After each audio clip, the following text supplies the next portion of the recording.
Boa tarde, pessoal. Pois é, quem te viu e quem te vê o Nobel, né? Já foi o tempo e hoje em dia não merece o respeito que já teve outrora, pelo amor. Exatamente. Pelo amor, Elô.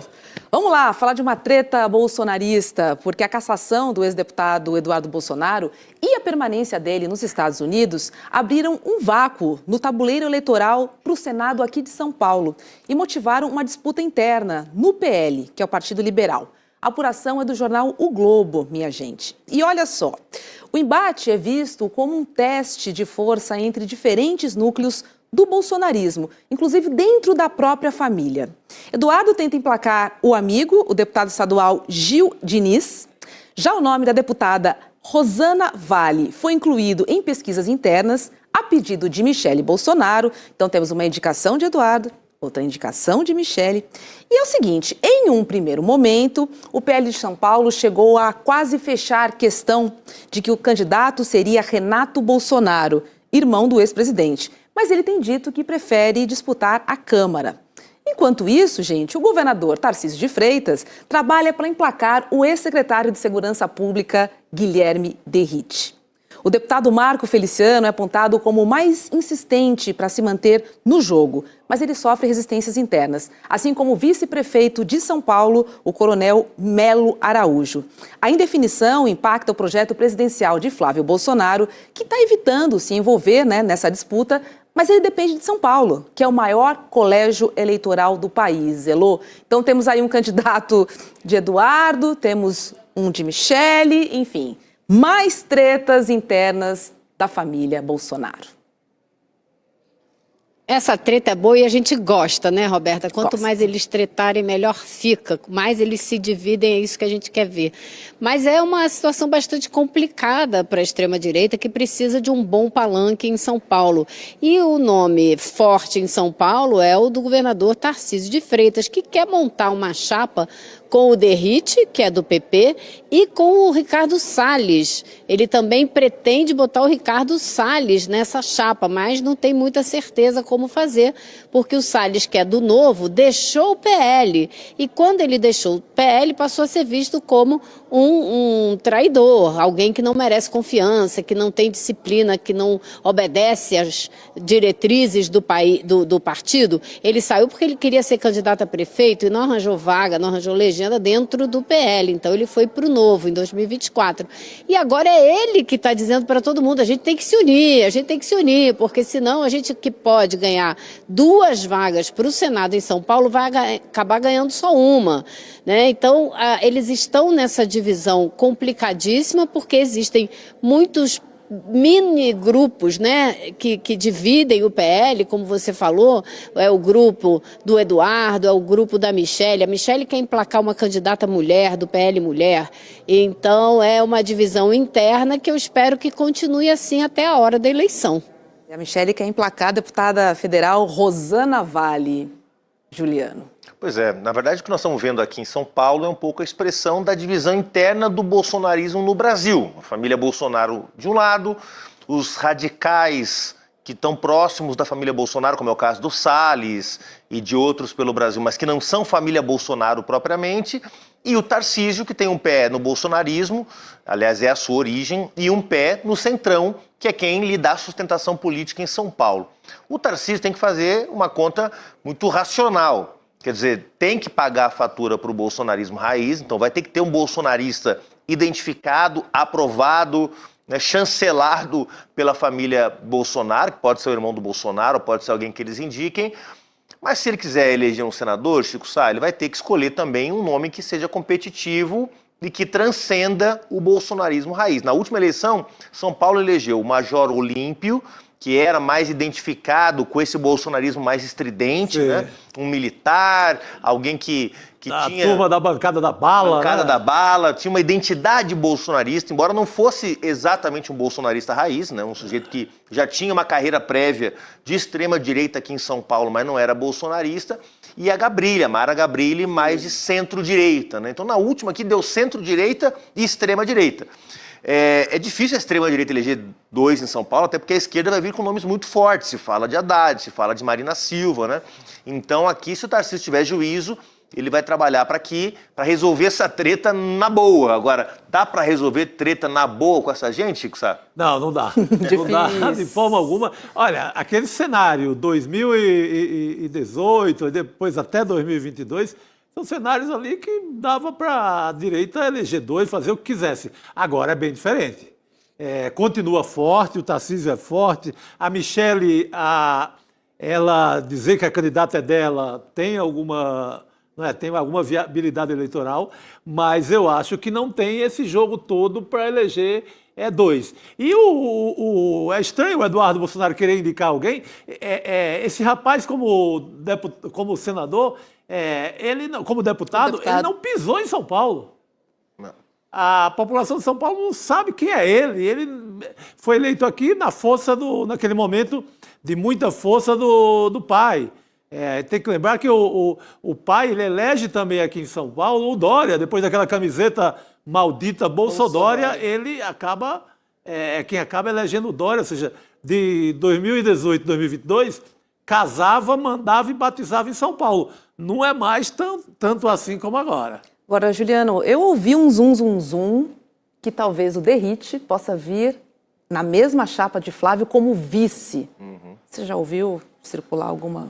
Veja só, a situação... Bom, primeiro o nome do Flávio está cada vez mais consolidado, né? Não sei, a Elô está circulando em Brasília, certamente houve coisas pelos corredores da Câmara dos Deputados, mas está cada vez mais difícil, né? Quer dizer, primeiro porque o Flávio saiu na frente, segundo porque ele é um Bolsonaro, e como a gente já mencionou aqui muitas vezes, o Tarcísio não tem força própria, Caiado não tem força própria, Ratinho não tem força própria.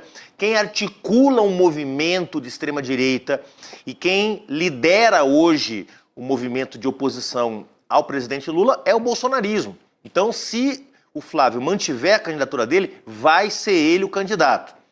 Se for isso mesmo, e tudo indica que será, o Flávio, vamos lembrar, é do Rio de Janeiro. Então, teria que ter um candidato de peso, ou de São Paulo, ou de Minas Gerais. O Derrite estava muito cotado, Robertinha, para ser o candidato ao Senado do Tarcísio, aqui em São Paulo.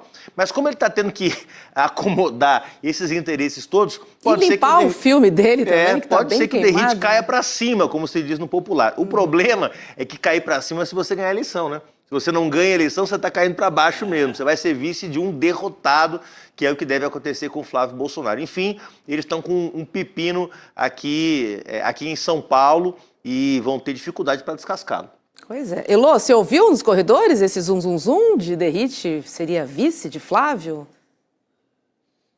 Não, essa para mim é novidade, Roberta. Agora, o que eu acho e concordo com o Juliano é que o nome do Flávio se firmou para candidato a presidente, coisa que a gente não achava que ia acontecer quando ele lançou o nome, até porque ele lançou o nome como moeda de troca, ele tiraria o nome, né, aquela chantagem, se conseguisse tirar o Bolsonaro da cadeia para uma prisão domiciliar, conseguisse arrancar um projeto de anistia ou que o valha, não conseguiu nada disso.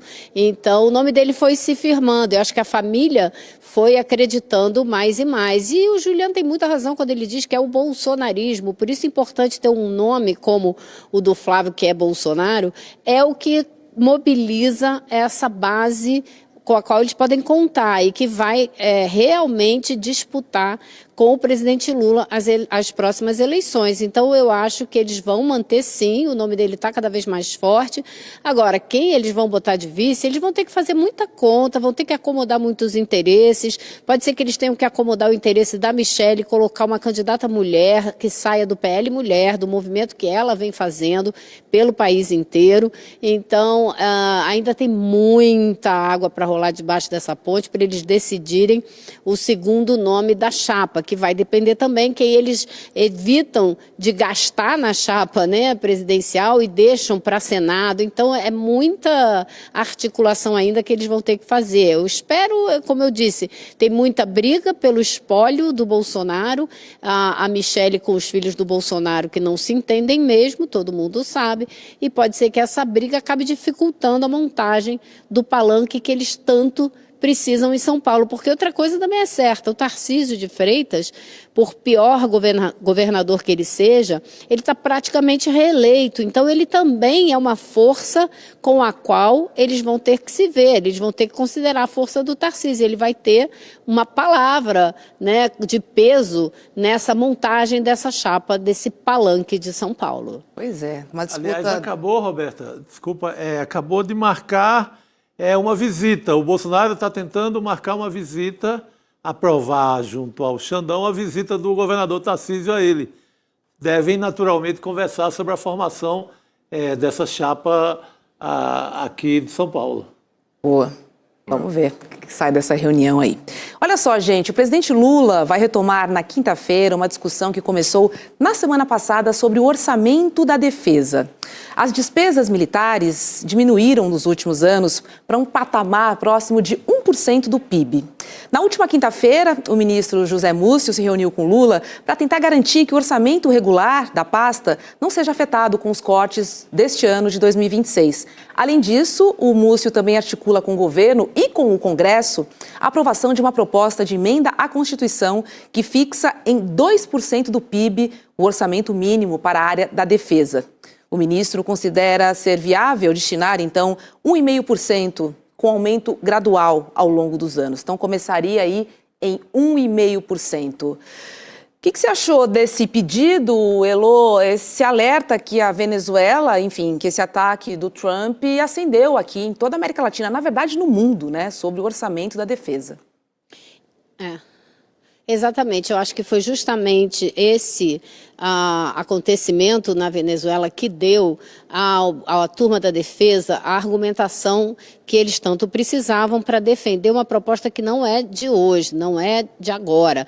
Desde que começou esse governo, a defesa briga pela necessidade de ter para a defesa a mesma coisa que existe para a educação e para a saúde, um percentual fixo do orçamento para que isso não seja decidido ano a ano, que exista um orçamento sempre fixo com percentagem do PIB para esse setor. O problema é quando você discute o que fazer com esse dinheiro. O que o Brasil realmente precisa nessa área? Precisa de comprar mais munição, precisa de modernizar seus tanques para não ter aqueles tanques soltando fumaça, como foi aquela demonstração de fraqueza do Garnier no governo Bolsonaro. O que o Brasil realmente precisa? Qual é a grande ameaça? A grande ameaça é algo na linha do que aconteceu com Maduro na Venezuela. É uma grande potência como os Estados Unidos decidirem que vão chegar aqui e mandar no que quiserem. A gente tem, como muitos analistas da área de defesa dizem, a gente tem, assim, muitos motivos pelos quais os Estados Unidos crescem os olhos para cima da gente. A gente tem terras raras, petróleo, gás, a gente tem água doce em quantidade, energia limpa, a gente tem vários biomas, né, de diversas origens, a gente tem Amazônia, a gente tem floresta, a gente tem cerrado, isso tudo é fundamental para desenvolvimento de pesquisa, para desenvolvimento de remédios, para uma série de coisas. Então a gente sim, um alvo muito sério dessa ganância imperialista, e a gente tem que estar de olho, a gente tem que se defender. Agora, como a gente vai se defender? É colocando forças armadas nas fronteiras?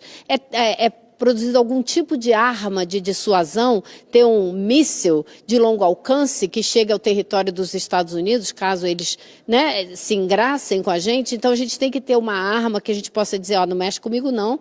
Como tem o Kim Jong-il lá na Coreia do Norte, quem é que mexe com ele? Não mexe, porque ele tem foguete. E essa não é a visão das Forças Armadas. A visão das Forças Armadas é que é preciso comprar munição, é preciso comprar aviões mais modernos, é preciso... Tecnologia, com certeza. Ter tanques mais modernos.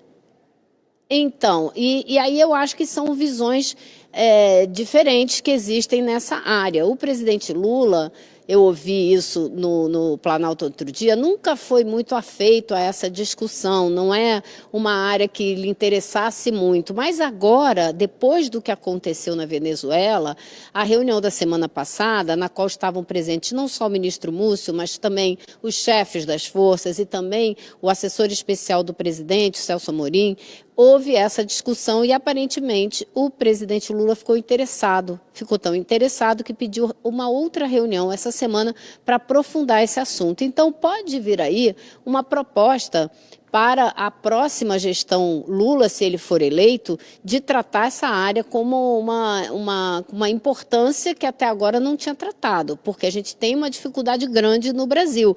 A gente investir muito nas Forças Armadas, a gente olha para as Forças Armadas como as Forças Armadas que deram um golpe em 64, que não é tanto tempo atrás assim. Então, existe também essa dificuldade. Então, é uma equação que vai ser, precisa ser tratada, porque realmente existem ameaças e ameaças sérias nesse novo mundo em que a gente está ingressando agora, desde que Donald Trump tomou posse. Ameaças reais, né, Juliano? É. Bem reais. É. E a gente fica se perguntando, né, Elô, Chico, Roberto, o Brasil, desde 98, desde que aprovou o primeiro Plano Nacional de Educação, prevê 10% de investimento do PIB em educação. Nunca conseguiu passar de 7%. Se a gente não consegue cumprir 10% do PIB para a educação, vamos agora investir nessa estratégia de defesa que está aí? Elô tem toda a razão. É óbvio que há um perigo iminente que exige uma resposta. Mas antes de botar dinheiro nas Forças Armadas, tem que reformar as Forças Armadas, tem que torná-las mais democráticas, com maior controle social, orientadas por uma estratégia de integração e promoção da paz, né? Porque o submarino nuclear está aí, né, Chico Sá, desde 1978, drenando recursos públicos e nunca fica pronto, né? Nada. Então... Olha, tem sala de aula em universidade caindo aos pedaços. Exatamente por isso, não conseguimos cumprir sequer o orçamento da educação. Eu acho que se tiver que escolher, tem que escolher a educação. E numa negociação, acho que maior, e tem que envolver o Congresso, esse orçamento para a defesa. Tentar um apelo patriótico que seja, que envolva inclusive a direita, que envolva o centro, para essa tentativa de maior orçamento para a defesa. Isso tem que passar também pelas bancadas de direita. Se ficar só assim, vamos tirar do executivo que está sequestrado pelo Congresso, vamos tirar mais essa grana e deixar a educação à míngua, acho que não vale. É melhor ser invadido. É verdade. E olha só, gente. Vai lá, Elô. Não vamos nos esquecer que tem 51 bilhões de emendas na mão do Congresso para o ano que vem. Sim. E esse ano tiveram 50 bilhões. Então, acho que não é só uma questão de destinar recurso, é uma questão de definir qual é a estratégia de defesa. Exato. A gente quer o quê, né, nessa defesa? A gente quer ter um exército mais preparado para batalhas terrestres, campais? É isso que a gente vai enfrentar? Eu acho que esse não é mais o tipo de confronto que existe no mundo hoje. Existem ataques aéreos com bombas e existe quem tenha uma bomba atômica, quem tem um míssil, um foguete de longo alcance e que com isso evita ser atacado, não é isso? Então acho que isso tem que ser discutido também. Não adianta, precisamos dar dinheiro para as Forças Armadas. Tá. Para fazer o que exatamente, sim. né? Essa estratégia tem que ser definida antes da alocação dos recursos, na minha opinião. Perfeito. Muito bom, Elô. Perfeito.